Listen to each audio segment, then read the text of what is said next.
Good morning and a very warm welcome to you. I'm Kate Russell, tech reporter and aging gamer, and I'm delighted to be hosting this very timely discussion today about the unsung hero of British innovation, the gaming industry. If you ask most people in the street today to describe a typical gamer, they are likely to dish up the stereotype character of a teenage lad raging at Fortnite in his bedroom. But in truth, if you look at the more than 2.5 billion gamers around the globe, the average gamer is 34 to 36 years old, owns a house and has children.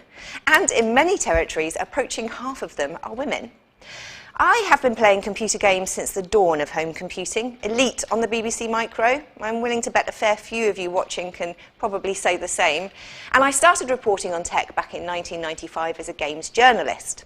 It has been fascinating to watch the sector grow and morph, and exciting to see how many of the cutting-edge technologies developed to satisfy gamers' demands for more immersive experiences have been used across industries to drive innovation and growth. Gesture control, computer vision, mixed reality, they were all made mainstream because of their value to gamers. Hollywood producers are using game engines to create big-screen entertainment, and epidemiologists are using data from World of Warcraft to make more accurate mathematical models for the spread of a real virus. Let's face it, far from being a bedroom hobby for awkward teens, gaming is an important part of the global economy and the backbone of countless innovations we use in daily life. So, the video games industry has grown up, and we shouldn't really be surprised. It is over 50 now, after all. Its denizens are also grown up, with disposable incomes as they start heading en masse into retirement in a couple of decades from now, a lot of disposable time as well. Are we ready to cater to that kind of opportunity and growth? The pandemic, too, has accelerated change across the world. People had to get down with technology if they wanted to take part in life. And as a byproduct of trying to survive, they realised how much fun a game of Among Us with your friends could be. Experts are saying we might have leapt forwards 10 years in tech innovation because of the pandemic. And I think it's clear that the future is not going to be less online than it is today. The future of the games industry is definitely online, whether it's digital marketplaces and communities, or gamers competing against each other in permanently online titles like Fortnite or Overwatch, or streamers using platforms like Twitch and YouTube to entertain huge audiences watching at home. Even coders and designers working remotely on developing a game, it all relies on a fast, stable connection to the internet. Historically, the UK has done really well in the gaming sector, right from the start, pushing the boundaries in genre-defining ways. It's become a world leader and is a vital part of the UK economy, creating highly skilled jobs across the country. But as we move into the next generation of games and gamers with new demands, new challenges and new opportunities, are we sure we know the games industry well enough to be ready? That, my friends, is the question we are going to have a stab at answering today. I'll be joined by specialist journalists, analysts, developers and gamers themselves to discuss how the UK can continue to support the growth of this exciting sector. All that's coming up in Game On. Are you ready, Player One? Since the 80s, from arcade to consoles, from PCs to mobile, gaming has made a lasting impression on culture. It now dominates the global entertainment sector and is comparable to revenue in sports and entertainment media. Last year, gaming was a near $160 billion industry. And in the next 2 years, it's projected to surpass the $200 billion mark, driven by ever-increasing demand from the 2.7 billion and growing gamers from around the world, 36 million of whom are in the UK. Not only does the UK consume video games in great numbers, it's also a hub of creativity. The UK is home to over 2,000 games companies, directly employing more than 20,000 people. In 2020 alone, the gaming sector contributed a massive £7 billion to the UK economy. That's up by 26%, as one of the only outlets where friends and communities could interact and enjoy each other's company during lockdown. Lockdown highlighted the need for next-generation connectivity. Gaming is at the forefront of the digital evolution. Gaming is mainstream. It's where creativity, community and connectivity meet. But does the UK have the infrastructure to support the creators and the communities in 5, 10 or even 20 years from now? Can the UK maintain its position in this sector? And how do we ensure players enjoy the gaming experiences that other countries will? Rich rewards are here to be unlocked, and new bonus levels are ready to be discovered. So, lots to think about there. I guess we should dive straight in. Joining me for our first panel discussion is George Gigiashvili, who is Principal Games Analyst at Omdia, covering areas including cloud gaming, subscription services, AR, VR and wearable technology. George, welcome to you. Also joining us is podcaster, presenter and all-round tech and gaming enthusiast, Shay Thompson. Hello, Shay. Hello. Welcome, both of you. Thank you so much for being with us. Perhaps we could start by talking about how the sector has changed and shifted in the 18 months during the pandemic. Shay, let's start with you. Who is playing games at the moment, do you think? Because there is this sort of typical idea that it's maybe still a bedroom, teenage boys in their bedroom, isn't there? It's also grown women in their bedroom. I'm coming to you live from my bedroom.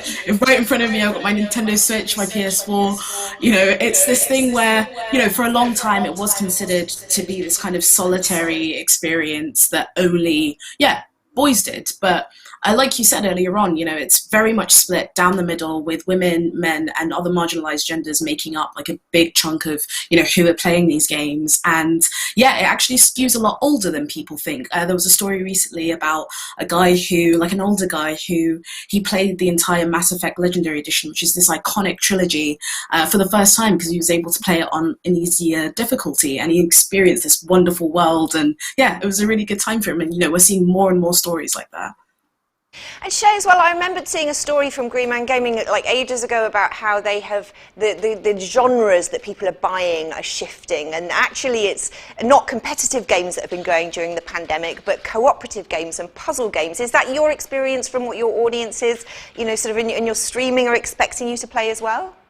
Yeah, absolutely. So you see a lot of puzzle games in particular and narrative-driven games, so stuff like The Last of Us. We talk about like Animal Crossing as well. In a time where we couldn't be physically connected with each other, it was a way for people to keep up with their friends.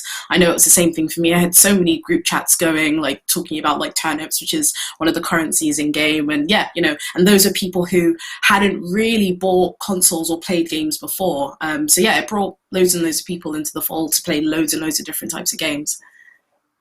George, in your experience, obviously your company does a lot of research, and you sort of keep your eye across multiple different, sectors and also regions. How does gaming compare with other entertainment sectors in terms of how much has been impacted by the pandemic? Well, just like just like all industries, video games and has been positively impacted, you could say. So we actually saw an average of 20% year-on-year increase in terms of money being spent on games, which is really, really impressive. And I completely agree with what you guys have discussed.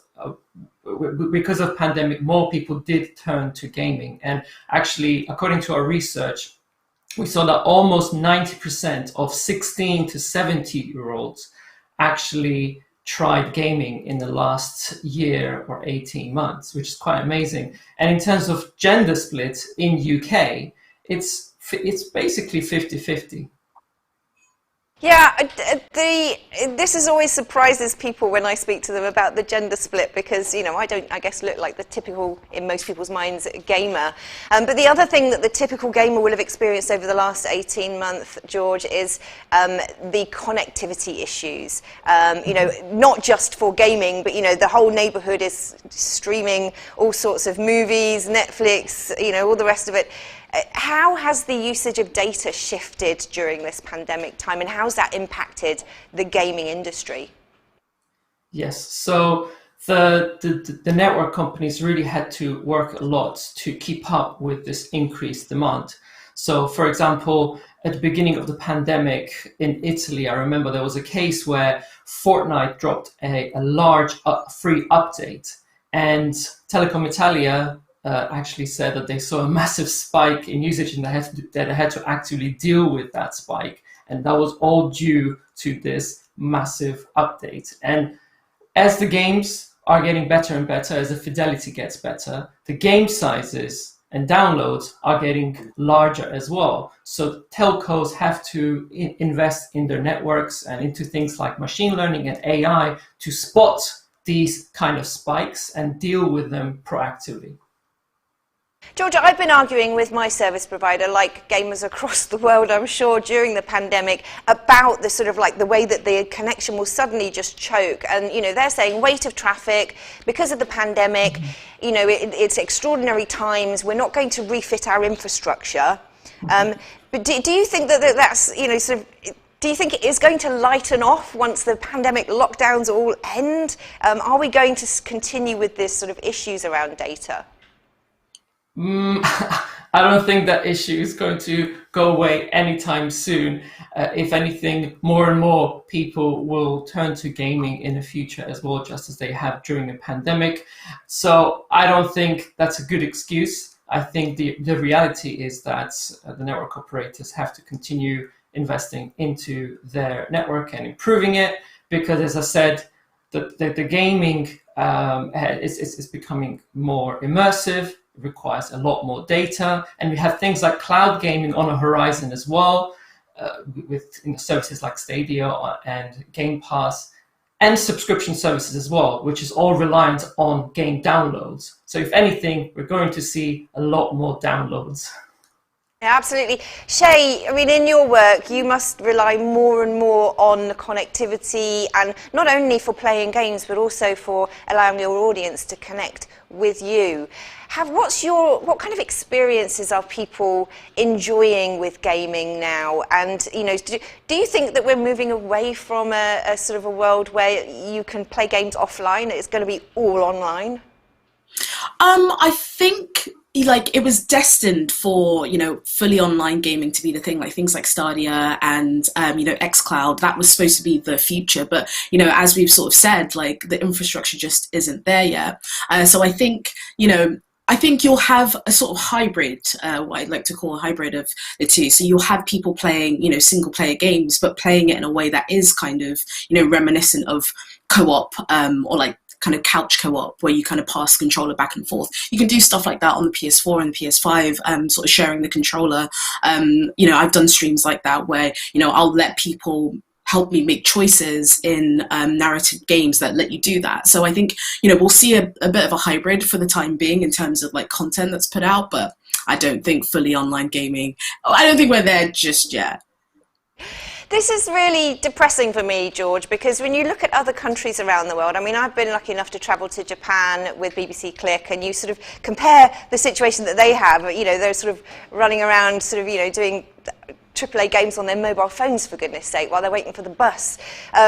Do you think, George, that how fast do we need to start running if we want to keep up with the world in terms of connectivity and infrastructure?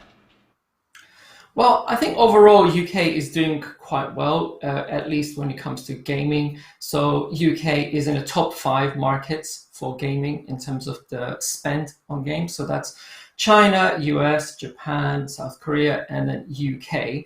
But I actually wanted to show you just one slide, actually, in terms of the spend that we're expected to see and how that's going to grow over the next few years. So on the left-hand side, just kind of that peak that you're seeing in 2021, that's spent on game consoles in UK. So that's a new record in 2021, thanks to the new generation of Xbox and PlayStation consoles reaching $1.6 billion in 2021. That will obviously peter off over the next few years as the price of hardware goes down. However, the spend on content will go up, as you can see on the right-hand side. And as you can see, there is a growing trend over the next 5 years. So the total market for games will grow from 6 billion to 7.3 billion, supported by new technologies such as cloud gaming. We saw this, didn't we, with office computing, where it used to be terminals. You needed a terminal that, was good enough to run the software you needed it to run, and they needed to be everywhere. And as we began to put everything cloud side, you almost can reduce yourself to a dumb terminal. You just need that fast connection and the ability to sort of port that data backwards and forwards successfully to your machine. Shay, do you think that the technology that you have available to you at the moment is going to be sufficient to continue sort of like really enjoying the games? And do you find that your viewers as well are finding that they're sort of like being left behind a little bit with tech? I think there have been kind of circumstances that have attributed to that. So, it's really hard to get like powerful graphics cards, for example, just because of, manufacturing issues with the pandemic and stuff. So, there's a big bottleneck with trying to get stuff like that. And then even with consoles, like, I'm one of the lucky few. I have a PS5, but, not a lot of people do. And, when I go back and forth, like when I play stuff on my PS4, my good old faithful, there is like a noticeable degradation. It's not something that people necessarily like point out, but sometimes it is really egregious. You had games like Cyberpunk that were just completely broken, like unplayable on old generation consoles, so your Xbox Ones, your PS4s. So, and that was a huge deal. So I think there are like special circumstances where people will, absolutely not entertain that at all. But I think it's more, people are more forgiving nowadays just because of the kind of manufacturing issues at play. Yes, but I guess manufacturers are only going to be able to use that as an excuse for a limited amount of time now as we head out of the pandemic. Okay, Georgia, who do you think is, in looking at the gaming world and, sort of how we're going to progress in the future, not where we're at now, but where we may be in 10 years, 20 years from now, which country is poised to really be leading the pack? Mm-hmm. Well, as I mentioned, those countries that are already ahead of UK, particularly Japan, South Korea, of course, and China, they are so advanced in terms of technology and smartphone adoption and things like 5G rollouts as well, I think is important. I always say kind of South Korea is a great market to have a look at, like a crystal ball in terms of kind of show you what is to come in other markets. So if you look at South Korea and how quickly they managed to roll out 5G and their ability to deliver things like cloud gaming to millions of people in the country, that kind of gives you an indication of what is to come and what countries like UK should be striving for. What do you think we can learn from countries like that to help boost our own ability to meet demand and grow with the market here in the UK? Well, there are many different challenges to overcome, as I mentioned, be that making sure that the things like fiber rollouts and 5G rollouts are done at a good pace and has a good coverage in the whole country. So that's of course one of them, and other one is things like supporting the local gaming scene. So local gaming development companies and publishers and so on. I think this is something that these countries have done really well, and UK is doing that, doing well in that regard. But I think, as always, they could be doing more. Yeah, we've definitely got the talent and we've got the history as well. Exactly. Shay, if there was one thing that you would like the powers that be to do to help us push forwards, what would be the one thing that you would like the omnipotent god of gaming to do?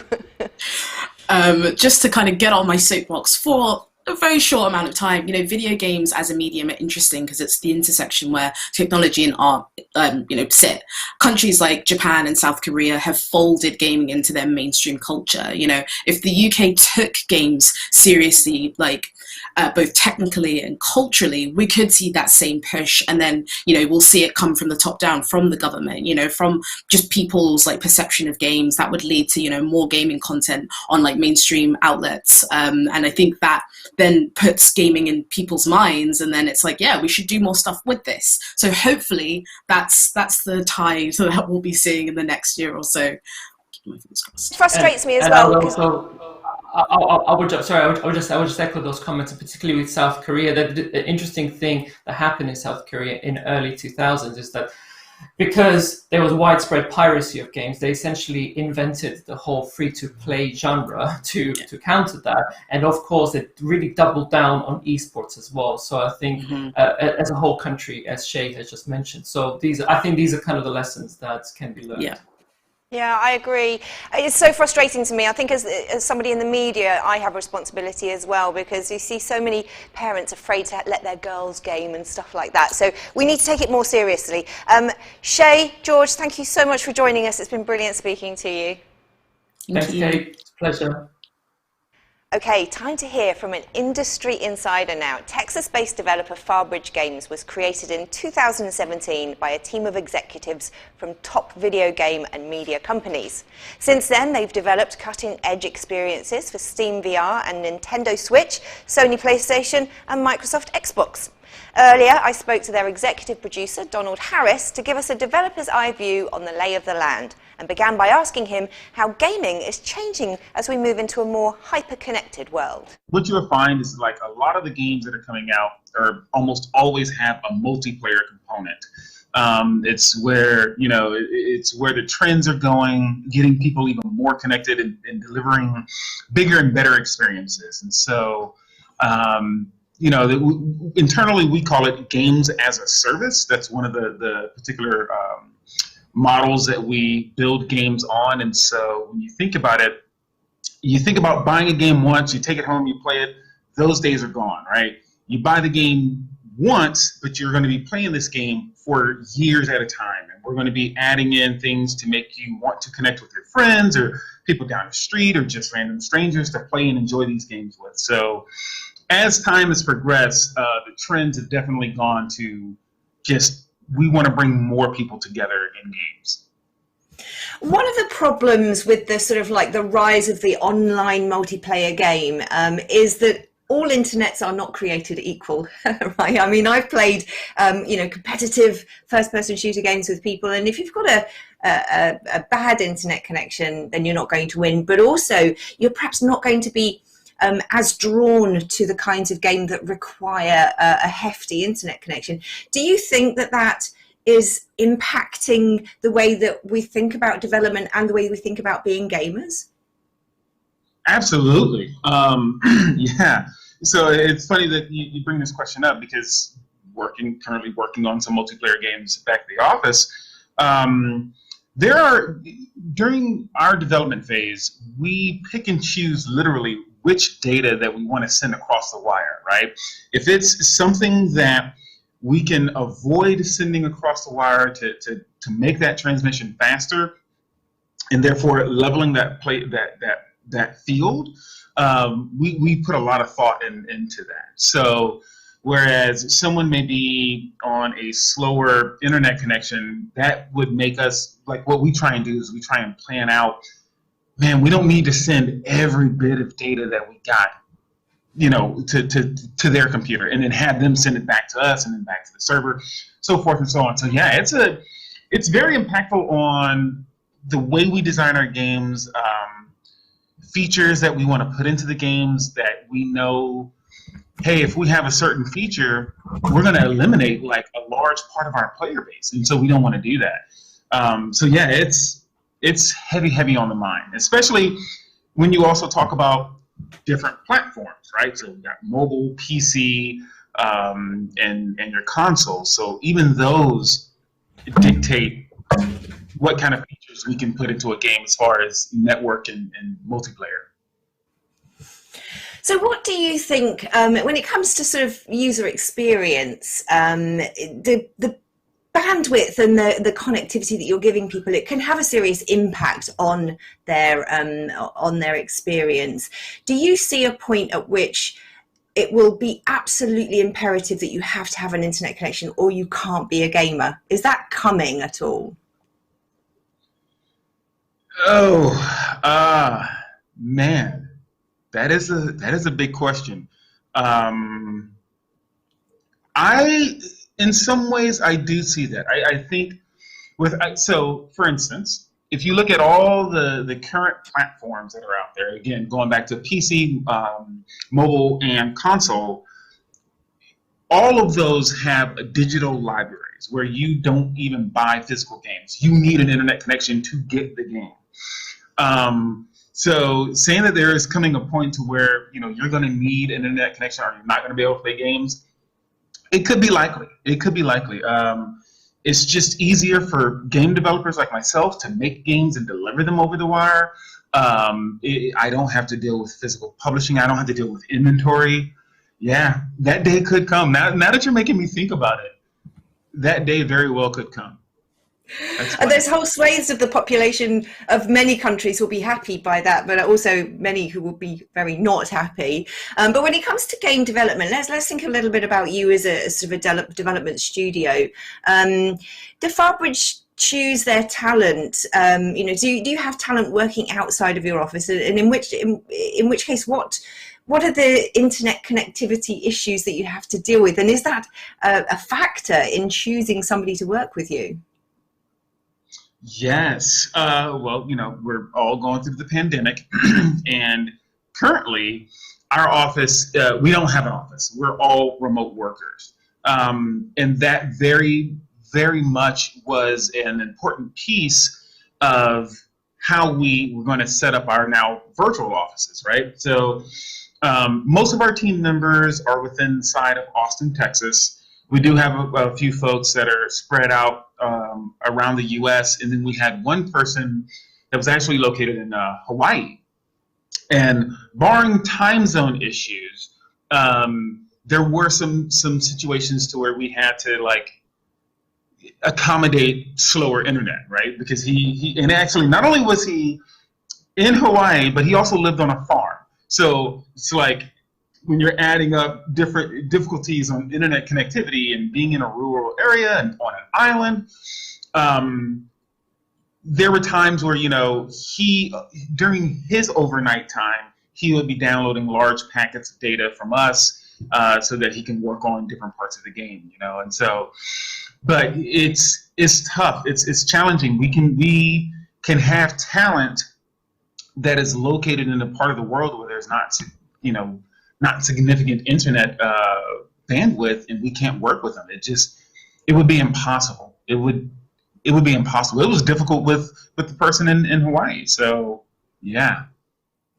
Do you think that politicians and even actually parents take gaming seriously not enough as an industry, with viable careers, great at generating tax and income, and do you think that we're taking it seriously not enough as a society to really give the rocket boosters that it needs for us to keep generating great games? So taking myself out of that equation, absolutely not enough, right? Obviously, in my household, I take it very seriously. I know that if my kids want to stream or if they want to develop games, I know that they can make a sustainable lifestyle for themselves. I think politicians and parents in general still think of games as being fun and just a hobby, which they are, and that's great, and that's one of the reasons why I like making games. But with the rise of esports and things like that, and the money around those industries, I don't think politicians and parents are really taking a strong look at it and saying, hey, my child can make large amounts of money, more money than me, playing games. And that's exactly where we are. And ESL is a great example of that. Like that organization there, the amount of money that they make, the amount of money that the players make, it's a lifestyle. It's a very lucrative lifestyle for sure. And I don't think people are taking it serious enough. I just want to round off the talk though, get a bit more back to sort of like the future gazing about how we can look at fixing the digital divide, how we can bring more people into the industry, and how we can perhaps get a wider variety of people more accepting of the idea of gaming as a serious career option and a serious business. So what more can we do to help the world reap the societal benefits of gaming? I think with respect to game makers, people who are building the games and developing the games, I think there's lots of opportunity there that we can use our platforms to help improve society, right? I think number one, teaching and building games that teach good habits and outreach into the community. I think going into our communities as game developers, so like a lot of the times when I'm not speaking on technical things like we are today, I go and speak about diversity and inclusion, and I go into different communities and I try and spread the word of gaming and game development and show off the opportunities. I think we all have some responsibility of doing that, right? And so one of the things I used to say way back in the day was that if you want different video games to play, you have to get different people to make them. And so going out into the community, getting different people, that's the way that cycle works. Donald, thank you so much for your time. Thank you. Farbridge executive producer Donald Harris there talking to me earlier. What a lovely man he was. And if you would like to hear more from Donald about his work, getting more diversity into gaming, as well as his views on the future of the sector, then the full version of that interview will be available in a standalone episode of the Tech Podcast by Huawei in the coming days. Details of how you can subscribe will be coming at the end of the programme.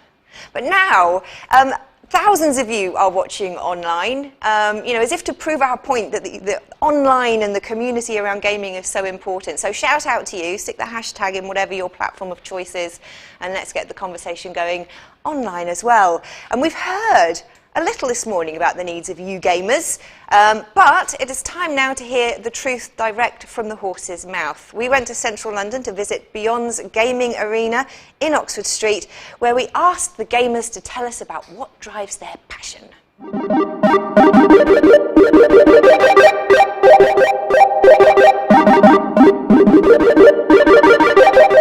Since growing up, it's a way me and my dad connected, from Tekken to racing games and all sorts. Competing in FIFA esports, it's very good to have that hub of people, especially with being locked indoors for most people. It means friendship, really. You have, your Discord channels, you have like the people you speak to every day. I know people from like Denmark to Belgium to all sorts, like from Europe and stuff, and it's a very comforting thing because no matter like what happens kind of thing, you always have that to fall back on. It's quite good. You meet quite good people on there. fun, nice. A funny post on Twitter or post some art like I do on Instagram and stuff, and see how much support and love people have for content that's created outside of the game, not just in the game. More people are getting involved with said communities, making it more enjoyable for everyone.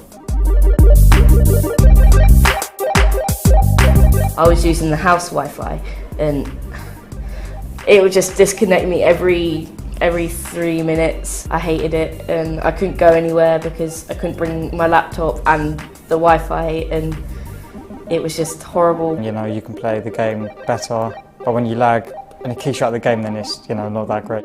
It's the difference between those little moments that could win or lose you a potential game, and especially when you're really trying hard to like improve your rating, every moment matters. The most important thing, like obviously next to the actual game, is the connection is the most important thing, because like even at home sometimes the connection will just be like, it will be good for a bit and then boom, it goes down for a bit and it's like, well, what's going on? So it's just nice to have a kind of smooth, relaxing gameplay.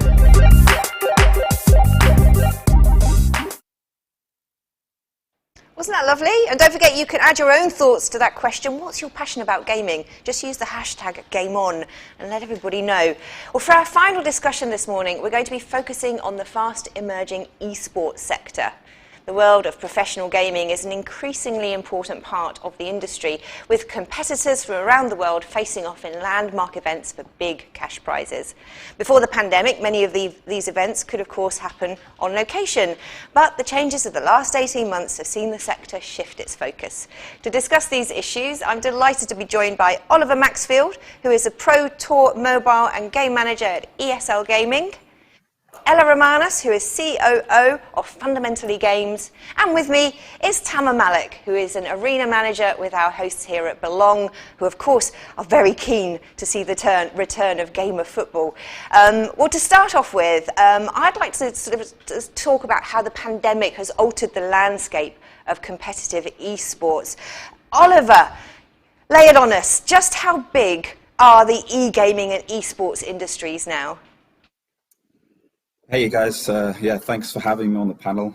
I mean, it's hard to overestimate how big esports and gaming is right now. Just to kind of frame the opportunity a little bit, I've brought a couple of slides, and I think for me these numbers really blew me away when I first saw them. So I think there's two important factors, right? One is the opportunity. And I think the second part is how that opportunity actually translates into mobile gaming and esports, right?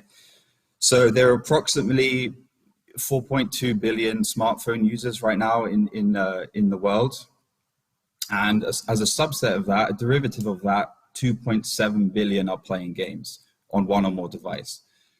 So I think, you know, that is the opportunity, right, to reach 2.7 billion people who are playing games, and also on top of that potentially grow out and reach the remaining to make up the 4.2.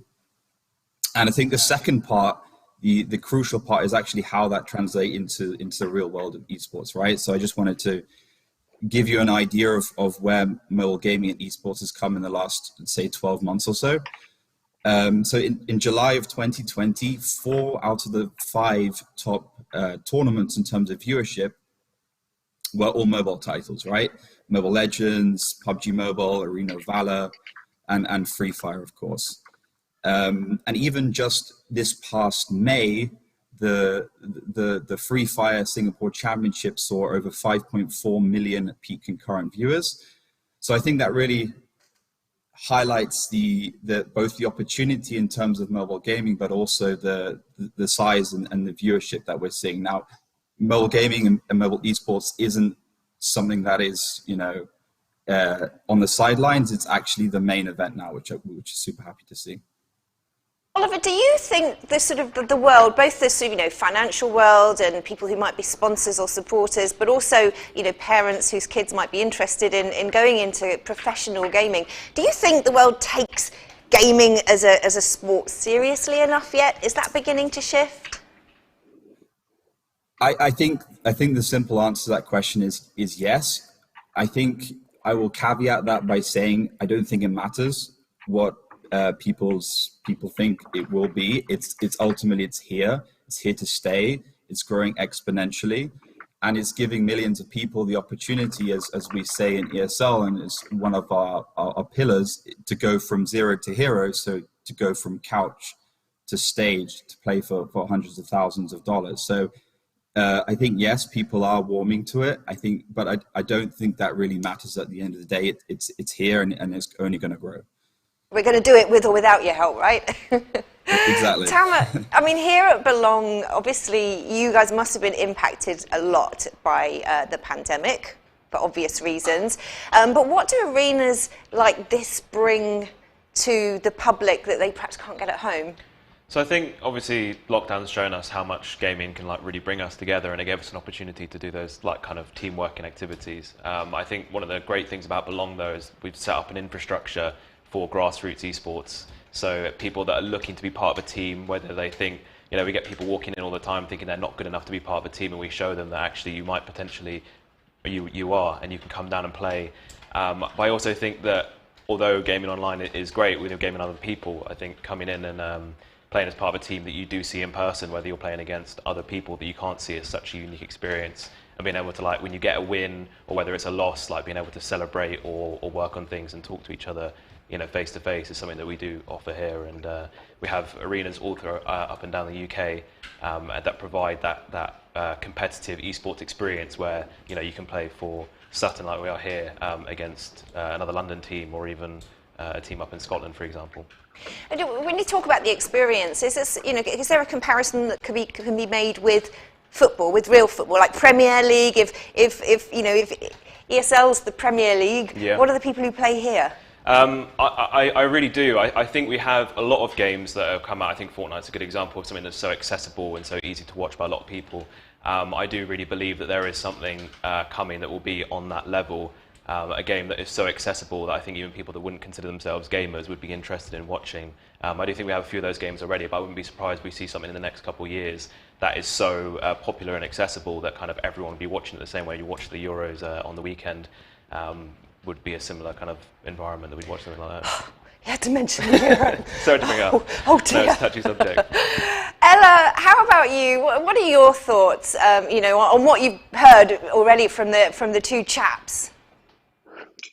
Yeah, I mean, you know, from the sort of game developer side of things, you know, games are now bigger than films and music combined. You know, obviously, games has been growing year on year, but particularly during the pandemic. I think from the development point of view, you know, making games designed for esports is a different way of looking at games. But in particular, watching games has become a key part of this. So obviously we're making games that people want to play competitively and professionally, but also we're making games that are good to watch as well as play. And that creates different challenges and opportunities, but has really caused a dramatic shift in the way that we think about the games that we create.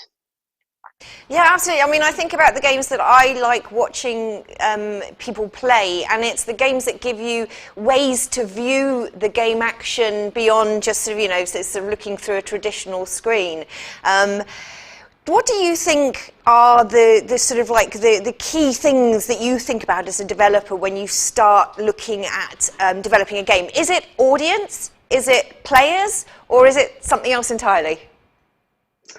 Yeah, I mean, it's audience, but as I said, it's not now just the people who are going to play, it's the people who are going to watch, and also how they're going to play in the environment. So we look a lot at what we call mode of use. So that's everything from the device where you're going to be when playing, also to lifestyle fit. So are you going to be playing this on a bus on the way to work? Well, probably not anymore, but, you know, or are you going to be playing this in an arena watched by thousands of people? So the environment and the context in which your audience is going to play is as important as the audience themselves. Absolutely. Tama, here at Belong, you've obviously you know, made adjustments through the pandemic. We can see that there are people who are, you know, able to come here and game. What does Belong offer to ease the frustrations of home gaming? Yeah, I think we were completely blown away since reopening how many people were eager to get back in. I think if you look at the UK in general, I think even domestic and at home still don't have access to super fast, reliable internet, and that is something that, as long as the top-end hardware, we do offer a really, really stable connection, a really fast connection, especially for like some of the gamers behind me. When we talk about latency, your connection to other players when playing competitive gaming, what's considered good latency and bad latency could be within the milliseconds, and that's really, really important to gamers, and that is something that we do offer here. It's like really, really low latency and the technology as well in order to play competitively that they might not have at home. And most people I don't know if anybody at home has had this experience too. You're playing a game and it can actually, your connectivity can change throughout an hour session depending on who else in the house is on Wi-Fi, or who else in the street is streaming things up or down. Oliver, how can you ensure a level playing field for your gamers when it does seem like the infrastructure is, it's so variable? Absolutely. Yeah, I think there's two parts to this. I think one is the connectivity and the technology part, and I think the second part is the competitive integrity, right? And I think on the first part, what we've been doing, we've been focusing a lot on mobile gaming and esports. So the way that we see it is more of a democratization of esports, right? Now it's available to everyone. And it's really about, I think countries like the UK to kind of lead the way in terms of technology and connectivity to bring, for instance, 5G and the story of low latency gaming, but also, playing games, chatting and streaming all from one device, right? I think that's a future that we can all look forward to. So I think that's the first part, right? Giving everyone the opportunity to participate in esports, to go from couch to stage and to earn, thousands of dollars. I think that's super important. Something that really did not exist even as 2017, 2018. This is really when this phenomenon started to start. I think the second part is right, like from a competitive integrity standpoint. We really work with our tech teams to make sure that we have the best technology to make sure that one, the tournaments are played on low latency, two, that there's no cheating or ringing going on, and three, we'll of course work with our publisher partners to ensure both those things as well. So yeah, that would be my kind of two-pronged answer to that question. Ella, obviously we heard from Donald earlier about how games producers are working really hard to try and figure out the load and what data needs and needs not be sent to try and improve connectivity issues. But what do game developers need, do you think, to really break barriers and start innovating for the next generation of gamers? Sure. I mean, like Donald said earlier, games are now mostly what we call either kind of living games or games as a service, by which we mean they're services rather than products. So they're run from the server with content, updates, player actions, often in real time being sent to and from the device and the server, as well as many games now using cloud streaming services like Xbox Game Pass and so on. So, we're relying on internet connections not only being fast, but also being stable. And it's actually really important to note that this doesn't just apply to games used in esports with huge audiences and player numbers. It applies to all types of games. So, for example, Candy Crush, that game operates from the server as well.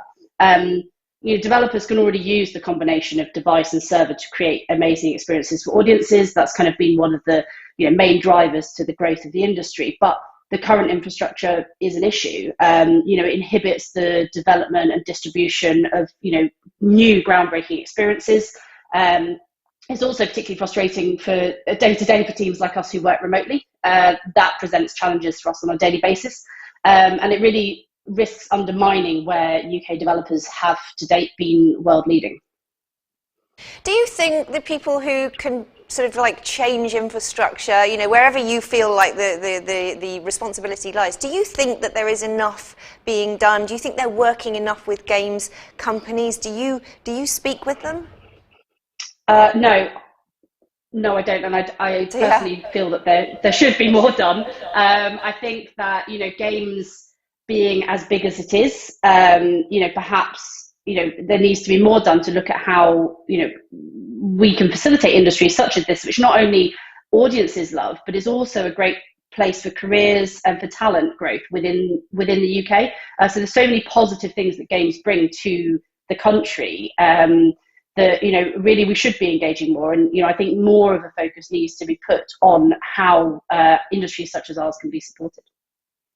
And of course, feeding the pipeline with great talent by taking it more seriously at the educational stage as well. Okay, I'm going to ask all of you now. This is sort of, you know, future gazing, but where do you see the future of gaming going? And I'm going to start, Tamer, with you, if I may.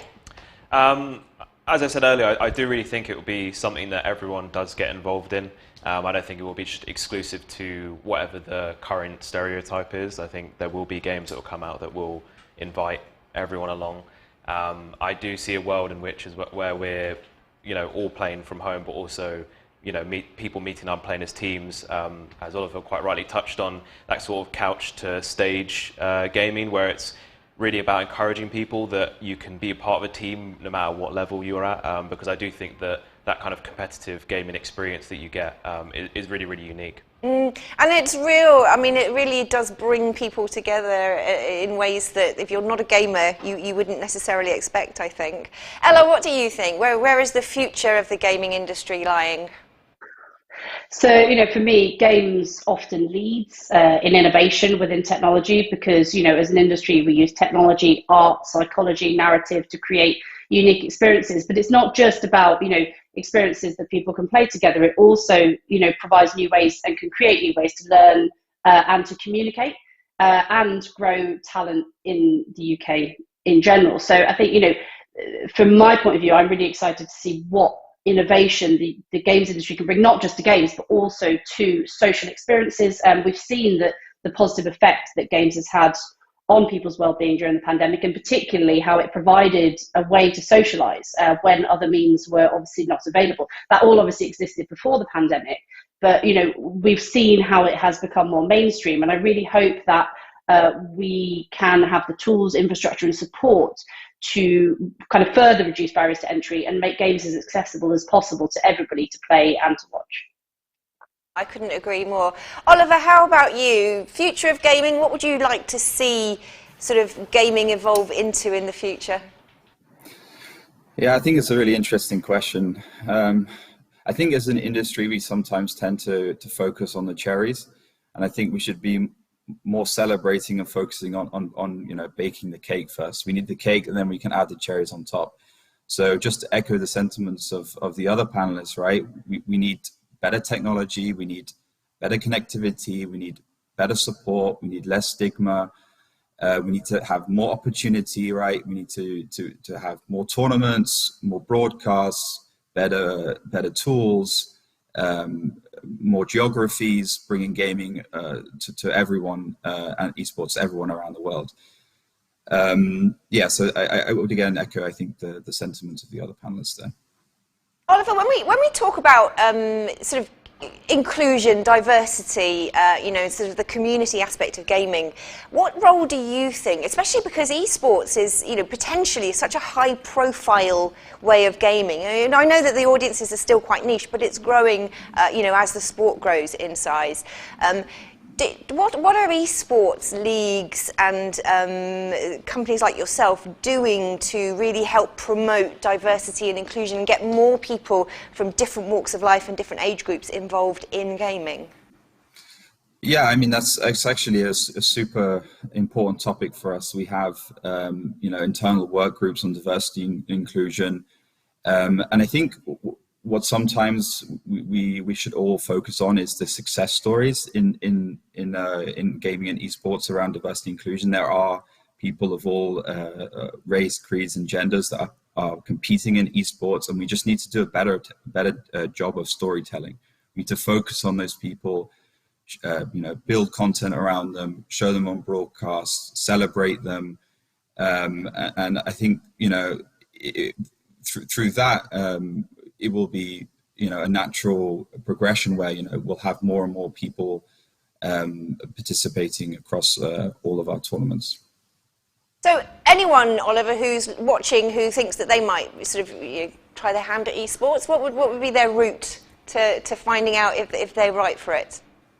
I think everyone's right for it. I mean, in 3 months, you can go from just through, ESL Mobile Open, which is our grassroots level tournament. You can go from just playing with a few friends as a bit of fun to going on to playing an ESL Mobile Challenge, which is a product we released this year, which is taking your gameplay to the next level and competing for thousands of dollars. And then looking into the next year, we're also looking to potentially add on top of that in ESL Mobile Masters, which is a little teaser, going to be a mobile mega event, right?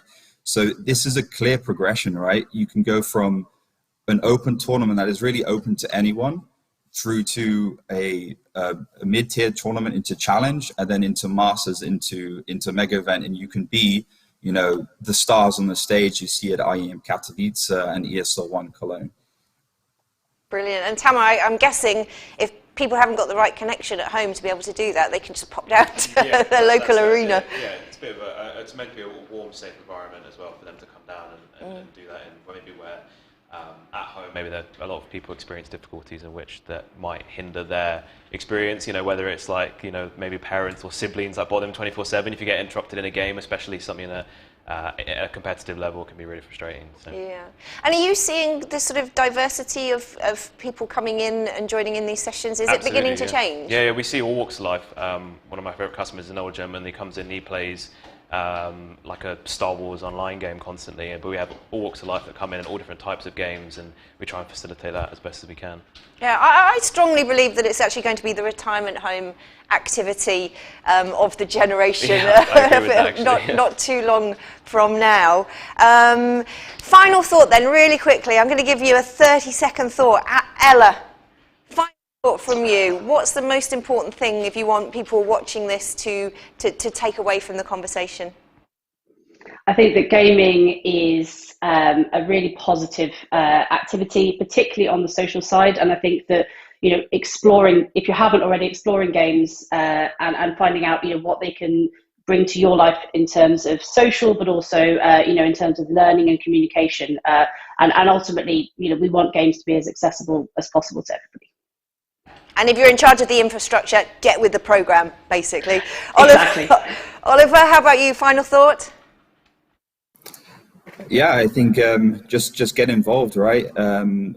This is an opportunity for everyone. I think everyone on this panel is an example of someone who is,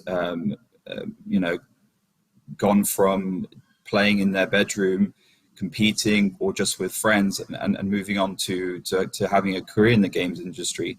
So I think there's plenty of opportunities out there. And it's our responsibility as the gaming industry to display those opportunities and to increase those opportunities. But they are available for those that are looking for them. Perfect. Thank you so much. And of course, final word in the studio, Tamara, very quickly. Final thoughts? I would love to just stress, similar echoing that sentiment, that I wish, for example, when I was younger, that it was made more apparent that these kind of careers were available. We're not just talking about games development or infrastructure work and networking. I think there are so many jobs relating to gaming. Even to the guys that are here filming today is something that isn't necessarily gaming specific, but it's in that world. And I really do want to say that no matter what your interests are, there is a place for you in the industry. Brilliant. What a lovely thought to end on. And of course, if you've got any thoughts that you want to add to the mix, use the hashtag. Your final thoughts, please, on social media. Thank you, everybody, for joining us. That brings us to the end of a fascinating morning of contributions from across the games industry. Before you go, I would like you to know that highlights from this morning's discussions will be available in the coming days on the Tech Podcast presented by Huawei. The first 3 episodes are already available and explore the economic recovery post-pandemic and the home versus office debate for the future of working. Details of how you can subscribe are coming very shortly. For now, though, I would like to thank you all for watching and for joining us this morning, and our superb contributors for their thoughts. It's clear that this sector is a substantial success story for the UK, and the opportunities are there for the games industry to continue to thrive. The brains, the passion and the know-how are already present in the UK, so the future will likely be determined by external factors. So I ask my question again, are we ready for that kind of opportunity and growth? Do we understand the games industry as it grows old from within? And are we ready to support it with the talent, training, and crucially, the infrastructure it needs to keep winning? I hope so, because as a gamer, I kind of like winning. Thank you everyone for joining us. Goodbye.